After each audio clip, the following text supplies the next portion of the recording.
Hello everyone, welcome to Tasty Dish by Sethu Palaniyappan. கொள்ளு தோசை எப்படி செய்யலாம்ன்றத பார்க்கலாங்க. வெயிட் லாஸ்க்கு இது ஒரு நல்ல ரெசிபிங்க. கொள்ளு 200 கிராம். கொள்ளு தோசைக்கு அரிசி ஊற வச்சுக்கலாங்க. இதுக்கு பச்சரிசி 100 கிராம் எடுத்துக்கிறேன். இதோட இட்லி அரிசி 100 கிராம் சேர்த்துக்கிறேங்க. அடுத்து இதில் 1/4 கப்பு உளுந்து சேர்த்துக்கிறேங்க. 1/2 ஸ்பூன் வெந்தயம் சேர்த்துக்கிறேன். கொள்ளு 2 தடவை நல்லா வாஷ் பண்ணி எடுத்து வச்சுக்கோங்க.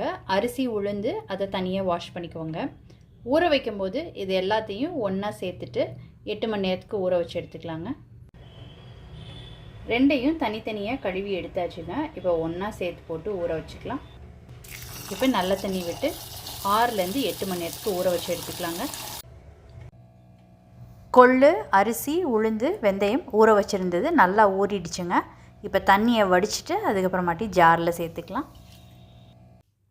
2 பேட்சை அரைச்சி எடுத்துக்கிறதுக்கு நான் மிக்ஸி ஜாரில் சேர்த்துக்கிட்டு இருக்கேங்க. தண்ணி சேர்த்துக்கிட்டு கெட்டியான பக்குவத்துக்கு அரைச்சி எடுத்துக்கலாங்க. இந்த மாதிரி அரைச்சி எடுத்துக்கிட்டாச்சுங்க. இது ஒரு பாத்திரத்துக்கு மாற்றிக்கிட்டு அடுத்த பேட்சும் அரைச்சி எடுத்துக்கலாம். இப்போ 2வது பேட்ச் அரைக்க போகிறேங்க. இதில் உப்பு சேர்த்துக்கிறேன்,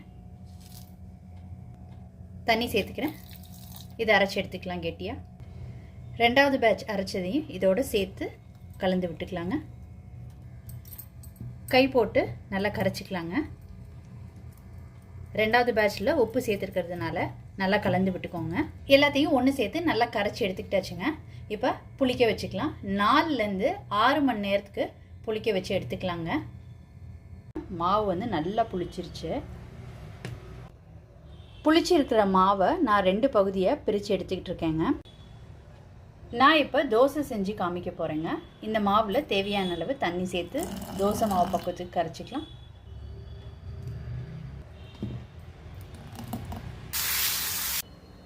இப்போ தோசை ஊற்றியாச்சு. இப்போ எண்ணெய் விட்டுக்கிறேன். மூடி போட்டு குக் பண்ணிக்கலாங்க. இப்போ எடுத்துடலாங்க. கொள்ளு தோசை ரொம்ப சூப்பராக ரெடி ஆயிடுச்சுங்க.